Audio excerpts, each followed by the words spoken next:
Hello students, मैं सिमरन स्वागत करती हूँ आप सभी का आशीष तिवारी यूट्यूब चैनल पर। आशा करती हूँ आप सभी अच्छे होंगे। इस चैनल के माध्यम से मैं आप सभी के लिए लेकर आई हूँ एक वीडियो लेक्चर सीरीज जो बेस्ड है आपके बीए प्रोग्राम सेमेस्टर 1 और 2 पर। इसके अंदर हम हिंदी भाषा संप्रेषण और संचार जो आपका एबिलिटी एनहांसमेंट कोर्स का सब्जेक्ट है इसको डिस्कस करेंगे। यूनिट 1 हम इसकी पहले डिस्कस कर चुके हैं। आप प्लेलिस्ट में जाके चेक कर लीजिएगा, वीडियो आपको वहाँ पे मिल जाएगी। आप यूनिट 1 वहाँ से ईजिली समझ सकते हैं। इस वीडियो के अंदर हम यूनिट 2 को कवर करने वाले हैं। अगर आप DU रेगुलर या अदर किसी यूनिवर्सिटी से ये सब्जेक्ट पढ़ रहे हैं तो ये वीडियो सीरीज़ आपके लिए बहुत ज़्यादा हेल्पफुल रहने वाली है। हर चैप्टर को हम सिंपल भाषा में समझेंगे, इंपॉर्टेंट कॉन्सेप्ट को ब्रेक डाउन करेंगे और एग्जाम के पॉइंट ऑफ व्यू से भी डिस्कस करेंगे। तो स्टूडेंट्स, अगर आप DU, SOL रेगुलर या NC वेब या फिर अदर किसी यूनिवर्सिटी से कोई और सब्जेक्ट समझना चाहते हैं तो चैनल को सब्सक्राइब ज़रूर कीजिएगा और वीडियो को लाइक कीजिएगा और अपने दोस्तों के साथ शेयर करना ना भूलें। एंड SOL से रिलेटेड डेली अपडेट्स के लिए आप हमारा व्हाट्सएप चैनल फॉलो कर लीजिएगा। तो चलिए शुरू करते हैं। सो स्टूडेंट्स, इस वीडियो के अंदर हम यूनिट 2 डिस्कस करने वाले हैं। यूनिट 1 पे ऑलरेडी चैनल पर वीडियो अपलोड है, आप विजिट कर सकते हैं चैनल पर और देख सकते हैं। उसमें इजीली हमने यूनिट 1 को डिस्कस किया था। तो आज की वीडियो जो रहने वाली है वो हमारी यूनिट 2 पे रहने वाली है, संप्रेषण और संचार के विविध पक्ष, जिसके अंदर हमारा जो फर्स्ट चैप्टर है यानी पार्ट 1 जो है वो रहेगा हमारा सर्वेक्षण आधारित प्रतिवेदन, जिसको हम रिपोर्ट के नाम से भी जानते हैं, रिपोर्ट तैयार करना। तो सबसे पहले हम जानते हैं इस पाठ की प्रस्तावना क्या कहती है। आज के समय में किसी भी सामाजिक, स्वास्थ्य, पर्यावरण या शैक्षिक समस्या को समझने के लिए केवल अनुमान या सामान्य जानकारी प्राप्त नहीं होती। इसके लिए केवल वास्तविक तथ्यों का और आंकड़ों की ही आवश्यकता नहीं होती, बल्कि इन्हें समझने के लिए इन्हीं तथ्यों के आधार पर हमें आंकड़ों को एकत्रित करना पड़ता है। और महत्वपूर्ण माध्यम जो है हमारा वो है सर्वे यानी सर्वेक्षण। प्रस्तावना क्या कहती है कि आज के समय में चाहे वो सामाजिक रूप से हो कोई समस्या, या स्वास्थ्य से हो, या पर्यावरण से संबंधित हो, या फिर हमारे शैक्षिक क्षेत्र में जितनी भी समस्याएं हैं उनको समझने के लिए सिर्फ हम अपना अनुमान नहीं लगा सकते या सामान्य जानकारी से ही उस समस्या को नहीं समझ सकते। इसके लिए हमें वास्तविक तथ्यों की जरूरत होती है, आंकड़ों की आवश्यकता होती है। और इन्हीं तथ्यों और आंकड़ों को इकट्ठा करने का एक महत्वपूर्ण माध्यम हमारा क्या कहलाता है? सर्वेक्षण कहलाता है, यानी जिसको हम सर्वे के नाम से भी जानते हैं। जब किसी विषय के बारे में लोगों से जानकारी एकत्रित करके उसका विश्लेषण करके और निष्कर्ष प्रस्तुत करके एक विस्तृत लिखित विवरण तैयार किया जाता है तो उसे सर्वेक्षण आधारित प्रतिवेदन यानी सर्वे बेस्ड रिपोर्ट कहा जाता है। इसका मतलब क्या हुआ कि जब हम किसी भी विषय पर लोगों से क्या कर रहे हैं, जानकारी एकत्रित कर रहे हैं, जानकारी प्राप्त कर रहे हैं, ठीक है, तो उस जानकारी को हम क्या कर रहे हैं, उसका एक लिखित विवरण ले रहे हैं, यानी उसे एक रिपोर्ट के रूप में प्रस्तुत कर रहे हैं, जिसको हम हिंदी में सर्वेक्षण प्रतिवेदन भी के नाम से भी जानते हैं। यानी सर्वे बेस्ड रिपोर्ट जो होती है, हमें उसके आधार पर अगर हम जानकारी को प्रस्तुत कर रहे हैं तो निष्कर्ष निकाल रहे हैं, उसी के आधार पर विश्लेषण कर रहे हैं, तो ये हमारा सर्वेक्षण आधारित प्रतिवेदन कहा जाता है। सर्वेक्षण आधारित रिपोर्ट समाज की वास्तविक स्थिति को समझने का एक प्रभावी माध्यम है। इसके माध्यम से यह पता लगाया जा सकता है कि किसी समस्या का लोगों पर क्या प्रभाव पड़ रहा है और उसे दूर करने के लिए क्या उपाय किए जा सकते हैं। यानी अगर हम सर्वेक्षण आधारित रिपोर्ट की बात करें तो ये क्यों जरूरी होता है? क्योंकि समाज की जो वास्तविक स्थिति है उसको समझने का एक प्रभावी माध्यम है ये, और इसी माध्यम से हम पता लगा सकते हैं कि किसी समस्या का लोगों पर क्या प्रभाव पड़ रहा है और उसे दूर करने के लिए हम कौन कौन से उपाय को सुझा सकते हैं, कौन कौन से उपाय कर सकते हैं। अगर हम बात करें सर्वेक्षण आधारित प्रतिवेदन के अर्थ की, तो सर्वेक्षण आधारित प्रतिवेदन वह रिपोर्ट होती है जो किसी विशेष विषय या समस्या के बारे में मैदान में जाकर या लोगों से जानकारी एकत्रित करके तैयार की जाती है। यानी सर्वेक्षण आधारित रिपोर्ट यानी जो हमारा प्रतिवेदन है वो किस प्रकार से तैयार किया जाता है कि इसके अंदर कोई भी अगर समस्या है समाज के अंदर, ठीक है, किसी विषय को लेकर कोई भी समस्या है, तो वहाँ पे क्या किया जाता है, लोगों के पास जाया जाता है, उनसे जानकारी ली जाती है और उसके आधार पर ही प्रतिवेदन को क्या किया जाता है, तैयार किया जाता है। तो अब हम बात करते हैं इस प्रक्रिया में कौन कौन से कार्य किए जाते हैं। सबसे पहला जो कार्य होता है प्रतिवेदन तैयार करने में, सबसे पहला होता है कि लोगों से प्रश्न पूछा जाता है। दूसरा, प्रश्नावली या साक्षात्कार के माध्यम से भी जानकारी इकट्ठा करी जाती है, यानी प्रश्नों के माध्यम से भी और साक्षात्कार के माध्यम से भी यानी इंटरव्यूज के माध्यम से भी हम लोगों से जानकारी इकट्ठा कर सकते हैं। तीसरा, प्राप्त आंकड़ों का विश्लेषण करके जितना भी हमारे पास डाटा है, जितने भी आंकड़े हैं उसका हम विश्लेषण कर सकते हैं, एनालाइज कर सकते हैं। उसके बाद हम प्रतिवेदन तैयार कर सकते हैं। चौथा, निष्कर्ष और सुझाव को भी हम इसमें प्रस्तुत कर सकते हैं। तो इस प्रकार की रिपोर्ट जो होती है हमारी, वो वास्तविक स्थिति का एक स्पष्ट चित्र प्रस्तुत करती है। हम समझ पाते हैं कि हमारी जो समस्या है वो क्या है और उसका जो समाधान है हम किस प्रकार से उसे कर सकते हैं, निकाल सकते हैं और किस तरीके से हम उसको समस्या को हल कर सकते हैं। तो जो हमारा सर्वेक्षण आधारित जो प्रतिवेदन होता है वो इस प्रकार होता है। अब हम बात करते हैं सर्वेक्षण आधारित प्रतिवेदन की प्रमुख विशेषताएं कौन कौन सी होती है। अगर हम सर्वेक्षण आधारित प्रतिवेदन की विशेषताओं की बात करें तो पहली विशेषता जो है वो है तथ्यात्मक, यानी ये रिपोर्ट जो होती है हमारी तथ्यों पे बेस्ड होती है और वास्तविक आंकड़ों पर इसमें ध्यान दिया जाता है। यानी जो हमारा रियल जो डाटा है, डाटा पे ध्यान दिया जाता है, यानी कि जो हमारे जितने भी हमारे आंकड़े हैं उस पर ध्यान दिया जाता है, वास्तविक आंकड़ों पर और तथ्यों पर। दूसरा, व्यवस्थित प्रस्तुति, जो भी हम रिपोर्ट तैयार करते हैं उसको एक निश्चित क्रम में प्रस्तुत करते हैं, यानी कि सीक्वेंस वाइज उसे प्रस्तुत करते हैं। पहले लोगों से जानकारी लेते हैं, फिर प्रश्नावली बनाते हैं, उसके बाद फिर हम उस पर निष्कर्ष निकालते हैं, उसके बाद हम उसमें अपने विचारों को रखते हैं। ठीक है, तो ये क्या होता है कि एक तरीके से रिपोर्ट जब हम तैयार करते हैं तो उसको हम एक निश्चित क्रम में रखते हैं, जैसे प्रस्तावना, फिर उद्देश्य, फिर सर्वेक्षण विधि, फिर परिणाम, फिर निष्कर्ष।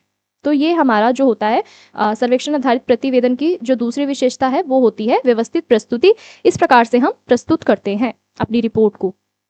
तीसरी जो विशेषता जो होती है हमारी वो होती है वस्तुनिष्ठता। वस्तुनिष्ठता की बात करें तो रिपोर्ट में व्यक्तिगत विचारों के बजाय हमें एक निष्पक्ष जानकारी की जरूरत होती है। अगर हम वस्तुनिष्ठता की बात करें तो रिपोर्ट में व्यक्तिगत विचारों की वजह, यानी इंडिविजुअल लोगों के थॉट की वजह, विचारों की बजाय हमें क्या चाहिए होता है, एक निष्पक्ष जानकारी चाहिए होती है जो किसी भी प्रकार का कोई पक्ष ना दे। ठीक है, जो वास्तविक समस्या पर आधारित हो, ना कि कोई व्यक्तिगत विचार पर। ठीक है, चौथा जो होता है वो होता है हमारा विश्लेषणात्मक दृष्टिकोण। अगर हम विशेषात्मक दृष्टिकोण की बात करें तो रिपोर्ट में केवल जानकारी ही नहीं दी जाती बल्कि उसका विश्लेषण भी किया जाता है, यानी उसको एनालाइज भी किया जाता है। सिर्फ जानकारी नहीं दी जाती, उसको एनालाइज भी किया जाता है, हमारी समस्या क्या है और उसका हम समाधान किस प्रकार से निकाल सकते हैं। पांचवा जो है हमारा वो है समाधान उन्मुख। इस प्रकार की रिपोर्ट जो होती है वो समस्या के समाधान के लिए हमारे को सुझाई जाती है, यानी जो भी हम रिपोर्ट तैयार कर रहे हैं उसके अंदर हम ये बताते हैं सबसे पहले कि उसके अंदर क्या समस्या है और इसको हम किस प्रकार से उसका समाधान हम कर सकते हैं, उसी को हम कहते हैं समाधान उन्मुख। चौथा जो है सर्वेक्षण आधारित प्रतिवेदन तैयार करने की जो प्रक्रिया होती है उसमें कुछ चरणों का, जो महत्वपूर्ण जो चरण होते हैं उनका पालन किया जाता है। कौन कौन से वो चरण है रिपोर्ट को तैयार करते समय जिनका पालन किया जाता है, ये जान लेते हैं। पहला जो हमारा चरण है वो है विषय का चयन। अगर हम विषय के चयन की बात करें तो सबसे पहले किसी महत्वपूर्ण और प्रासंगिक विषय का चयन किया जाता है। विषय ऐसा होना चाहिए जो समाज के लिए उपयोगी हो, जिसके बारे में जानकारी एकत्रित करना संभव हो। उदाहरण की बात करें तो कोरोना और मानसिक स्वास्थ्य। यानी प्रतिवेदन हमें तैयार करने से पहले हमारे पास कुछ महत्वपूर्ण चरण होते हैं जिन पे हम विचार विमर्श करते हैं, उसके बाद ही हम अपनी सर्वेक्षण आधारित रिपोर्ट को तैयार करते हैं। पहला जो इसमें स्टेप आता है, पहला जो चरण आता है वो आता है विषय का चयन। हम विषय का चयन करते हैं, ये नहीं कि किसी भी रैंडम टॉपिक को उठा के हमने ऐसी उस पर रिपोर्ट को प्रस्तुत कर दिया, वो हमारा फिर गलत होगा।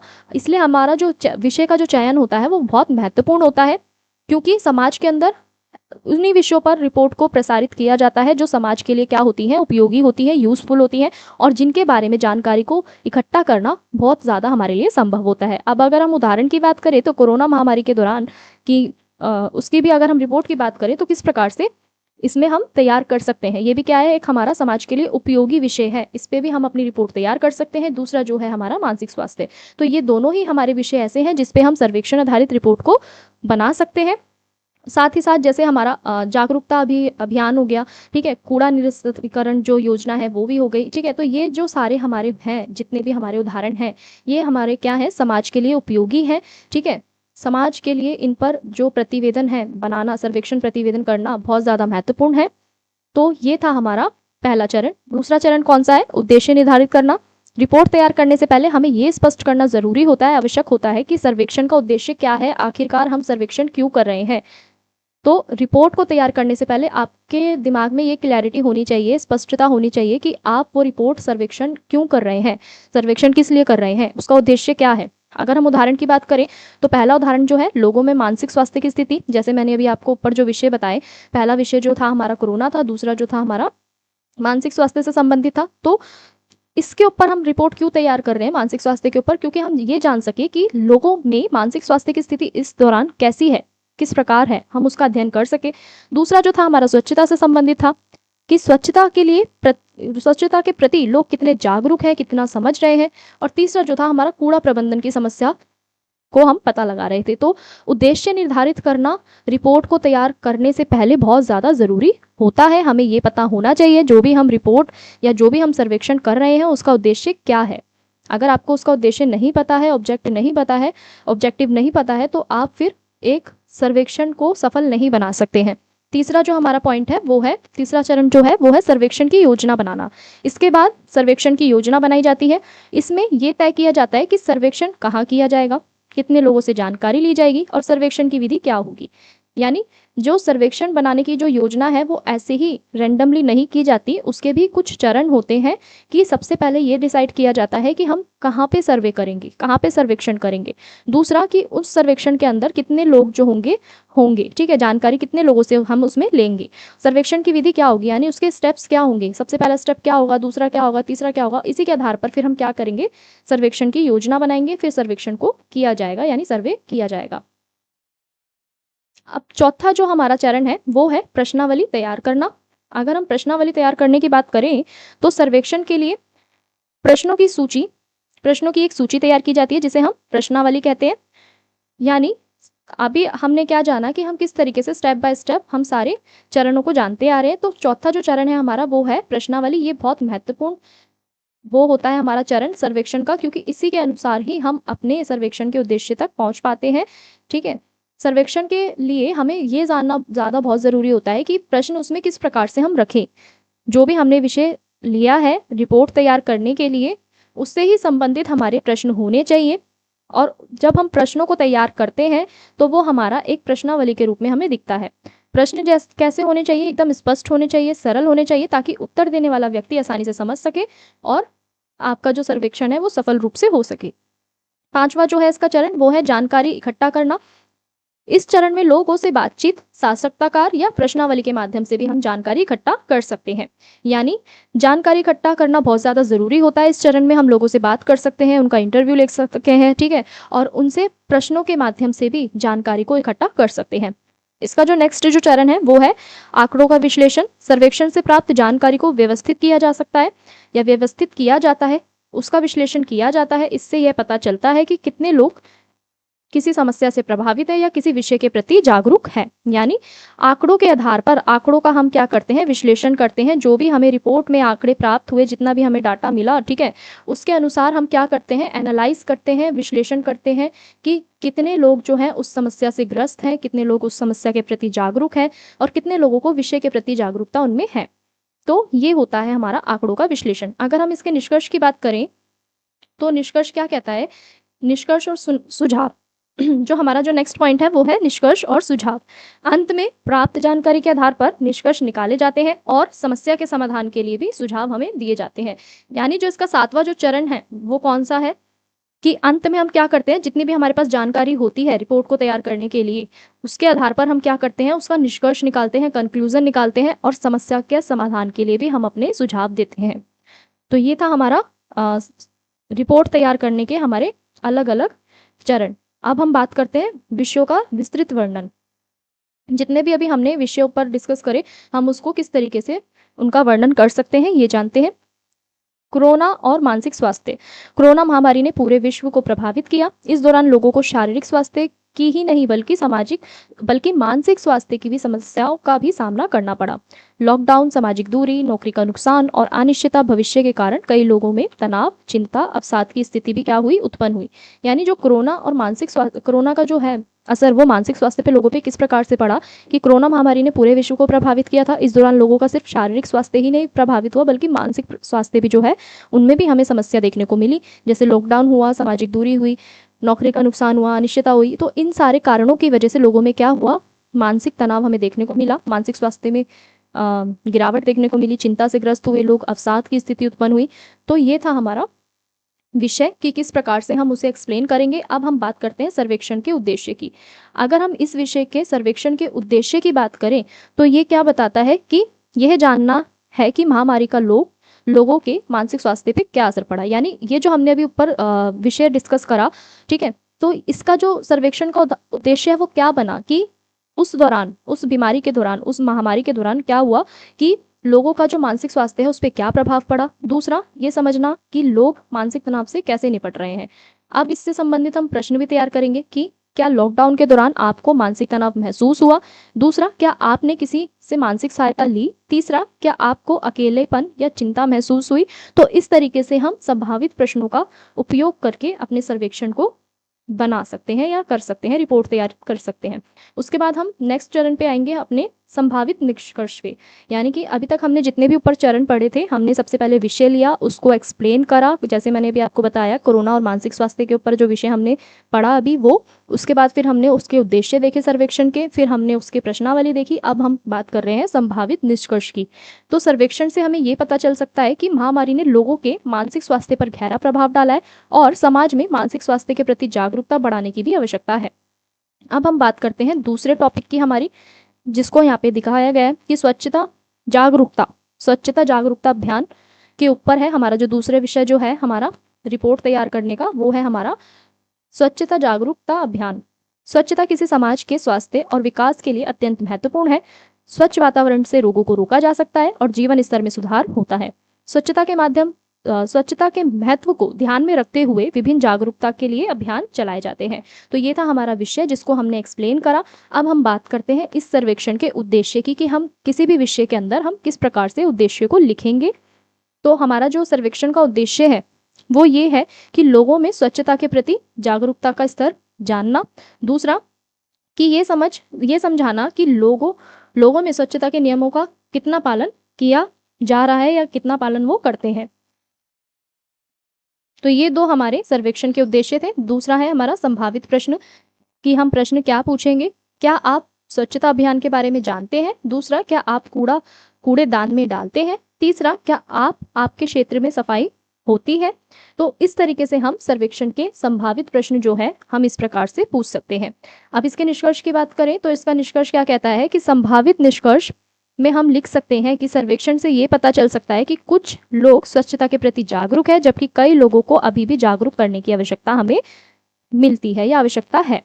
अब जो हमारा तीसरा विषय है सर्वेक्षण के लिए रिपोर्ट तैयार करने के लिए, वो है हमारा कूड़ा निरास्त्रीकरण योजना। ठीक है, कूड़ा प्रबंधन आज के समय में एक बड़ी पर्यावरण समस्या है। शहरों और गांव में बढ़ती जनसंख्या के कारण कचरे की मात्रा लगातार बढ़ रही है। यदि कूड़े का सही तरीके से निरस्त्रीकरण नहीं किया जाता है तो इससे पर्यावरण और स्वास्थ्य दोनों पर ही नकारात्मक प्रभाव पड़ेंगे। यानी आज के समय में जो कूड़ा प्रबंधन है वो एक बहुत बड़ी समस्या बन गई है पर्यावरण से संबंधित। शहरों में और गाँव में जनसंख्या जो है वो बढ़ती जा रही है, उसी प्रकार से हमारी कचरे की भी जनसंख्या जो है बढ़ती जा रही है, कचरे की संख्या भी बढ़ती जा रही है। और अगर हमने कूड़े को सही तरीके से निरस्त्रीकरण उसका नहीं करा तो क्या होगा कि पर्यावरण और हमारे स्वास्थ्य दोनों पर ही नकारात्मक प्रभाव पड़ेगा। अब ये जानते हैं इस सर्वेक्षण का उद्देश्य क्या है।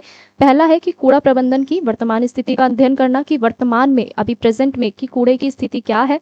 दूसरा, लोगों की भागीदारी और जागरूकता को समझना, कि लोग कितने जागरूक है कूड़े को लेकर और कितनी उनकी भागीदारी है।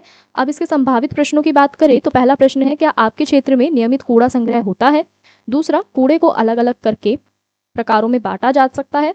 तीसरा, कि कूड़ा निरस्त्रीकरण की व्यवस्था उचित है या नहीं है। तो ये थे हमारे संभावित प्रश्न इस विषय से संबंधित। अब हम बात करते हैं इसके संभावित निष्कर्ष की, कि हम किस तरीके से इसका निष्कर्ष दे सकते हैं। अगर हम इसके निष्कर्ष की बात करें तो सर्वेक्षण से यह पता चल सकता है कि कई क्षेत्रों में कूड़ा प्रबंधन की व्यवस्था पर्याप्त नहीं है और लोगों को कचरा अलग अलग करने की आदत विकसित करने की आवश्यकता है। यानी इस सर्वेक्षण रिपोर्ट से हमें क्या पता चला, क्या निष्कर्ष निकला, कि हमें ये पता चला कि कई क्षेत्रों में कूड़ा प्रबंधन की व्यवस्था पूरी तरीके से नहीं है और लोगों को कचरा अलग अलग करने की आदत नहीं है। ठीक है, तो इसकी आदत हमें उनमें विकसित करना आवश्यक है। तो ये थे हमारे सारे विषय और किस तरीके से आपको रिपोर्ट तैयार करनी है ये मैंने आपको एग्जाम्पल्स के थ्रू समझाया, कि आप पहले कोई भी एक टॉपिक लेंगे, कोई भी एक विषय लेंगे, ठीक है, उसके बाद उसको एक्सप्लेन करेंगे। एक्सप्लेन करने के बाद उसके ऑब्जेक्टिव यानी उसके उद्देश्य लिखेंगे। ठीक है, उद्देश्य लिखने के बाद फिर आप उस पर प्रश्नावली तैयार करेंगे। प्रश्नावली तैयार करने के बाद आप उसका संभावित निष्कर्ष लिखेंगे, या क्या निष्कर्ष हो सकता है उसका, फिर आप वो लिखेंगे। तो ये थे हमारे सर्वेक्षण आधारित रिपोर्ट, जिसको हम प्रतिवेदन के नाम से भी जानते हैं। अब हम बात करते हैं सर्वेक्षण आधारित प्रतिवेदन का महत्व क्या है, ये क्यों जरूरी होता है हमारे लिए। अगर हम सर्वेक्षण आधारित प्रतिवेदन के महत्व की बात करें तो पहला जो महत्व है वो क्या है कि ये जो है सर्वेक्षण आधारित प्रतिवेदन समाज के विकास में बहुत ज़्यादा महत्वपूर्ण भूमिका निभाता है। कैसे? पहला जो इसका महत्व है वो है वास्तविक स्थिति को समझाने में ये सहायक होता है, यानी यह किसी समस्या की वास्तविक स्थिति को स्पष्ट रूप से प्रस्तुत हमारे सामने करता है। जैसे अभी हमने ऊपर अलग अलग विषयों के माध्यम से देखा, स्थिति को समझा और हमें स्पष्ट हुआ कि वहाँ पे किस प्रकार से समस्या बनी हुई है और किस तरीके से हम उसका समाधान कर सकते हैं। अब जो हमारा दूसरा जो इसका महत्व है वो है निर्णय लेने में सहायक। सरकार और संस्थाओं को योजना बनाने में इससे मदद मिलती है। तीसरा है जागरूकता बढ़ाने में सहायक। रिपोर्टों के माध्यम से लोगों में सामाजिक और स्वास्थ्य संबंधी जागरूकता भी क्या होती है? बढ़ती है। तो सर्वेक्षण आधारित जो रिपोर्ट है यानी प्रतिवेदन जो है वो हमारा जागरूकता बढ़ाने में भी सहायक होता है। चौथा जो इसका पॉइंट है वो है समस्या में समाधान में भी मदद करता है, यानी कोई भी समस्या है उसका भी समाधान करने में ये मदद करता है। सर्वेक्षण के आधार पर हम उचित समाधान हम उसको आसानी से सुझा सकते हैं, अपने सॉल्यूशन की तरफ इजीली हम आगे बढ़ सकते हैं। अब इसके निष्कर्ष की बात करते हैं। इसका निष्कर्ष क्या कहता है? सर्वेक्षण आधारित प्रतिवेदन किसी विषय या समस्या के बारे में वास्तविक और विश्वसनीय जानकारी प्राप्त करने का एक महत्वपूर्ण माध्यम है। इसके माध्यम से समाज की समस्याओं का गहराई से अध्ययन किया जा सकता है और उनके समाधान के लिए उचित कदम उठाए जा सकते हैं। इस प्रकार की रिपोर्ट समाज के विकास, स्वास्थ्य सुधार और पर्यावरण संरक्षण के लिए अत्यंत उपयोगी सिद्ध होती है। यानी इसका सर्वेक्षण का जो हमारा महत्व जो है, इसका निष्कर्ष क्या कहता है कि जो हमारा सर्वेक्षण आधारित प्रतिवेदन है ये हमारा किसी भी विषय पर हो सकता है, समस्या पे हो सकता है, जो वास्तविकता को और उसके उस विषय और उस समस्या से संबंधित हमारी एक विश्वसनीय जानकारी हमें देता है। ठीक है, और साथ ही साथ ये हमें मदद भी करता है कि हम समाज के अंदर कोई भी समस्या जो है वो कितनी गहराई से हम उसे समझ सकते हैं, इसमें भी हमारी मदद करता है। और साथ ही साथ हम किस प्रकार से उसमें समाधान ढूंढ सकते हैं, उस समस्या के लिए किस तरीके से हम सोल्यूशन ढूंढ सकते हैं, उसके लिए भी ये हमें अलग अलग आइडियाज़ देता है। तो इस प्रकार से जो हमारी जो रिपोर्ट है वो समाज के विकास में मदद करती है, स्वास्थ्य सुधार में भी मदद करती है और पर्यावरण संरक्षण में भी बहुत ज़्यादा अत्यंत उपयोगिता इसकी हमें देखने को मिलती है। अब हम बात करते हैं लेखन के विविध रूप। लेखन के विविध रूप कौन कौन से हैं? इसके अंदर हम जानेंगे अनुच्छेद लेखन क्या होता है, संवाद लेखन, डायरी लेखन और ब्लॉग लेखन। तो लेखन के विविध रूप कौन कौन से हैं ये जानते हैं। उससे पहले हम जानते हैं प्रस्तावना क्या होती है। संप्रेषण के अनेक माध्यम होते हैं, जैसे मैंने आपको बताया, जैसे बोलना, सुनना, पढ़ना, लिखना। इनमें हमारी क्या आती है? लेखन भी आती है, यानी राइटिंग भी आती है। ये भी एक महत्वपूर्ण माध्यम है हमारा संप्रेषण का। लेखन के द्वारा व्यक्ति अपने विचारों, अनुभवों और भावनाओं और सूचनाओं को क्या करता है? एक व्यवस्थित रूप देता है, सीक्वेंस देता है, जिससे वो अपनी भावनाओं को व्यक्त करता है। लेखन केवल सूचना देने का माध्यम नहीं है, बल्कि विचारों के आदान प्रदान, ज्ञान का प्रसार और समाज में जागरूकता फैलाने का भी एक सशक्त साधन है। यानी जो हम लेखन जो है हमारा, वो सिर्फ हमारा विचारों से संबंधित नहीं है, ज्ञान के प्रसार से ही संबंधित नहीं है, बल्कि समाज में एक जागरूकता फैलाने का भी ये कार्य करता है। समाज, शिक्षा, प्रशासन, साहित्य और पत्रकारिता के क्षेत्र में लेखन का बहुत महत्वपूर्ण स्थान है। लेखन के कई रूप होते हैं जिनका उपयोग विभिन्न उद्देश्यों के लिए किया जाता है, और उनके प्रमुख जो रूप है वो कौन कौन से हैं ये भी जान लेते हैं। यानी जो हमारा लेखन है वो समाज के लिए, शिक्षा के लिए, प्रशासन के लिए, साहित्य के लिए एक बहुत महत्वपूर्ण स्थान इसमें निभाता है। अब इसके प्रमुख रूप कौन कौन से हैं ये भी देख लेते हैं। सबसे पहले जो होता है हमारा वो होता है अनुच्छेद लेखन। अनुच्छेद लेखन है, उसके बाद हमारा संवाद लेखन है, डायरी लेखन और ब्लॉग लेखन। इन सभी रूपों की अपनी अलग अलग शैली होती है, उद्देश्य होते हैं और महत्व होता है। यानी अनुच्छेद लिखने का भी एक अलग उद्देश्य होता है, संवाद का, डायरी का, ब्लॉग लेखन का, इन सब का क्या होती है? अलग अलग शैली होती है, अलग अलग स्टाइल होता है इनका लिखने का, इनके उद्देश्य भी अलग होते हैं और इनका महत्व भी जो होता है वो अलग अलग होता है। तो सबसे पहले अब हम इन्हें डिटेल में समझेंगे कि अनुच्छेद लेखन क्या होता है, कैसे उसकी शैली होती है, किस प्रकार से हम उसे लिखते हैं, क्या उसका उद्देश्य होता है और क्या उसका महत्व होता है। फिर एक एक करके ये सभी विषयों के बारे में हम जानेंगे। तो हमारा जो ये सबसे पहला जो है वो है अनुच्छेद लेखन। सबसे पहला पॉइंट जो है हमारा अनुच्छेद लेखन। अगर हम अनुच्छेद लेखन के अर्थ की बात करें तो अनुच्छेद लेखन किसी एक विचार या विषय को संक्षिप्त, स्पष्ट और व्यवस्थित रूप में प्रस्तुत करने की एक प्रक्रिया है। अनुच्छेद में एक मुख्य विचार होता है और उससे संबंधित जानकारी क्रमबद्ध तरीके से दी जाती है। ये लेखन का सबसे सरल और प्रभावी रूप हमारा माना जाता है। यानी जो हमारा अनुच्छेद लेखन जो है वो क्या है, किसी विषय को एक संक्षिप्त में यानी कि शॉर्ट में और क्लैरिटी से और सीक्वेंस वाइज यानी व्यवस्थित रूप से प्रस्तुत करने की एक प्रक्रिया होती है। और इसके अंदर जो मुख्य विचार होता है वो जानकारी को सीक्वेंस वाइज क्रमबद्ध तरीके से लगाना होता है। और ये लेखन सबसे सरल और प्रभावी रूप माना जाता है। ये लेखन का सबसे प्रभावी रूप माना जाता है अनुच्छेद लेखन। अब हम बात करते हैं अनुच्छेद लेखन की विशेषताओं की। तो सबसे पहली जो विशेषता है इसकी वो है एक मुख्य विचार। अनुच्छेद क्या है, किसी एक मुख्य विचार पर आधारित होता है।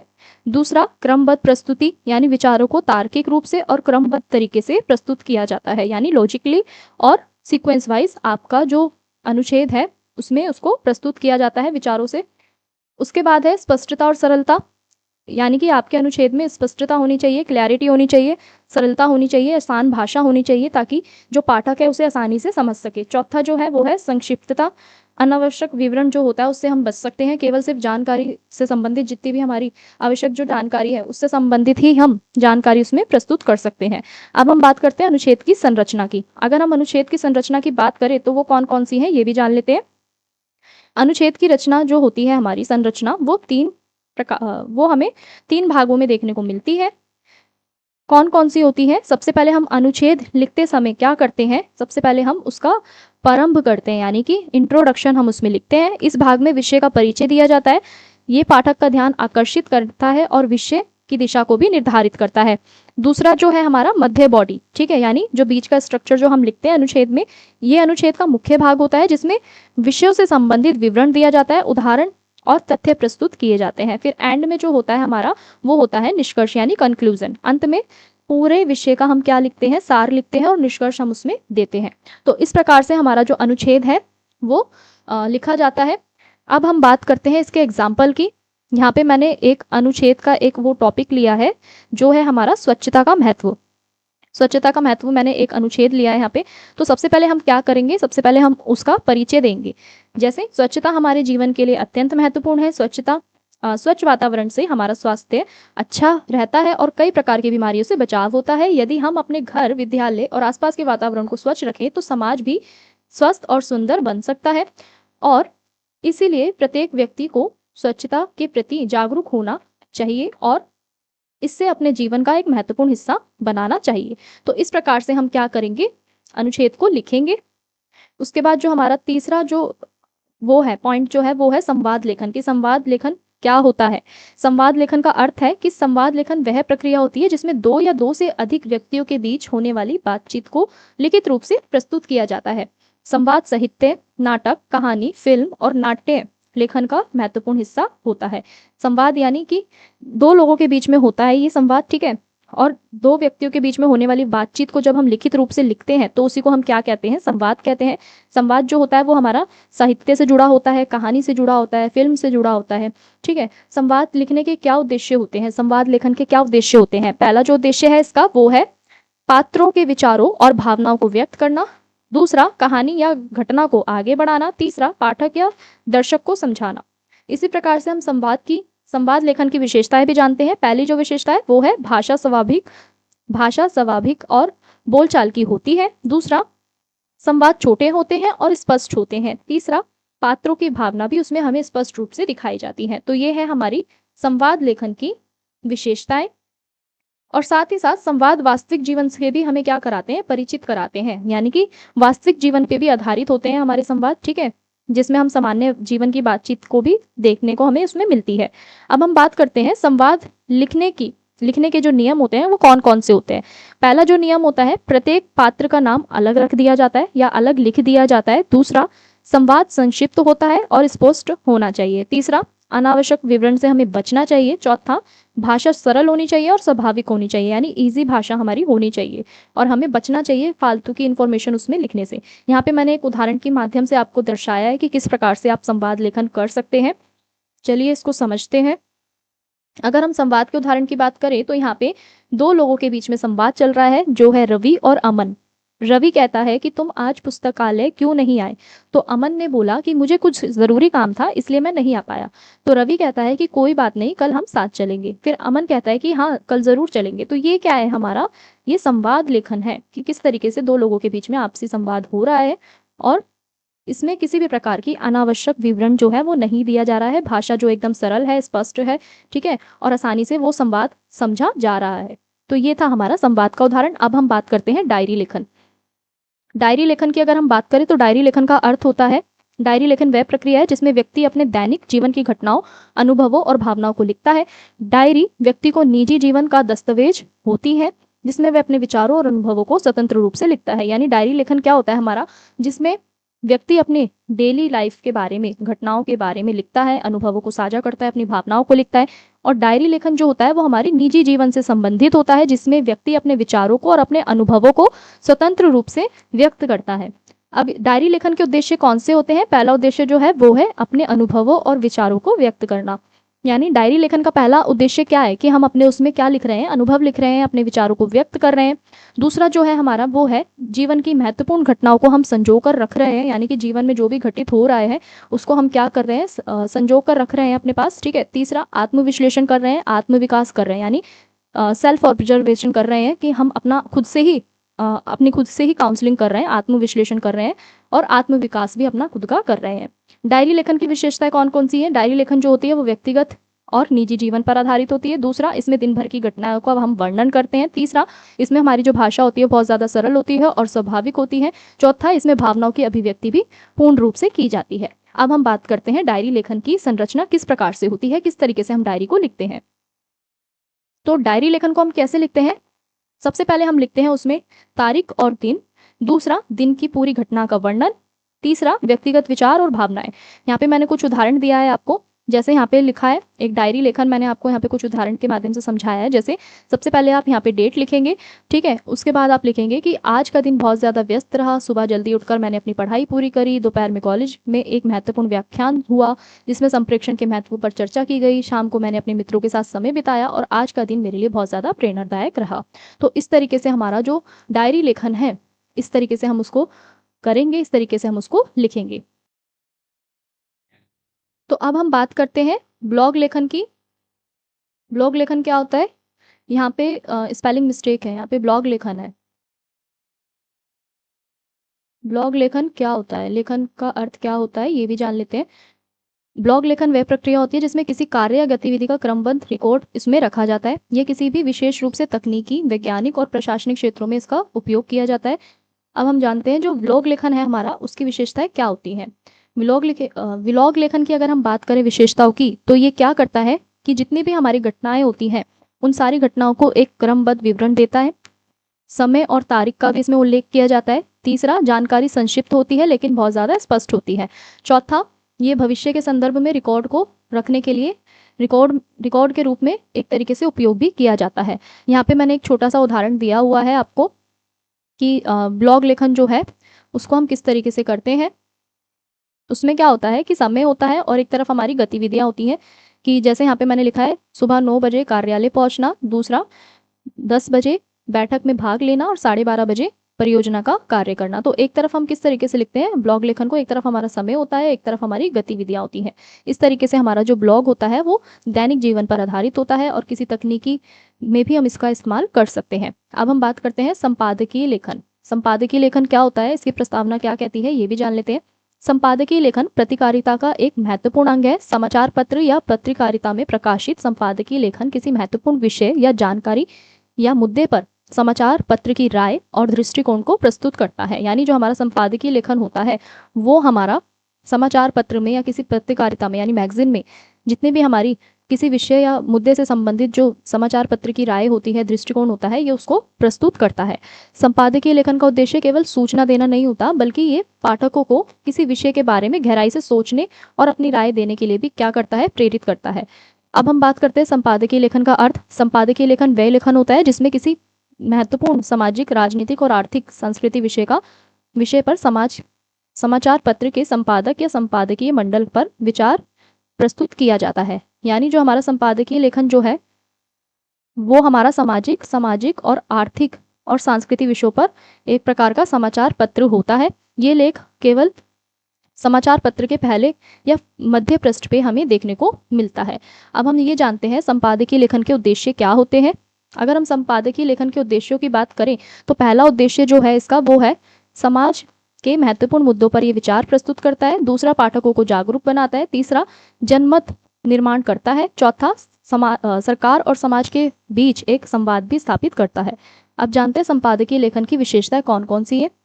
अगर हम संपादकीय लेखन की विशेषताओं की बात करें तो वो क्या है। सबसे पहली विशेषता जो है वो है विषय समसामयिक होता है इसमें, ठीक है, विषय महत्वपूर्ण होता है। और दूसरा, भाषा जो होती है वो एक प्रभावशाली होती है और स्पष्ट होती है। इसमें तर्क और तथ्य भी प्रस्तुत किए जाते हैं, ठीक है, लॉजिक और हमारे जितने भी आंकड़े हैं उनको प्रस्तुत किया जाता है। चौथा, लेखन में क्या होती है, एक निष्पक्षता होती है, किसी भी तरीके से उसमें असंतुलन नहीं होता है। और उसके बाद हम जानते हैं कि संपादकीय लेखन की संरचना किस तरीके से होती है। संपादकीय लेखन को हमने 3 भागों में यहाँ पे लिखा है, ठीक है। संपादकीय लेखन जो है वो 3 भागों में लिखा जाता है। किस तरीके से लिखा जाता है ये भी जान लेते हैं। सबसे पहला जो हमारा तरीका है वो क्या है। सबसे पहले जब हम संपादकीय लेखन लिखेंगे तो उसमें सबसे पहले हमारा आएगा प्रस्तावना।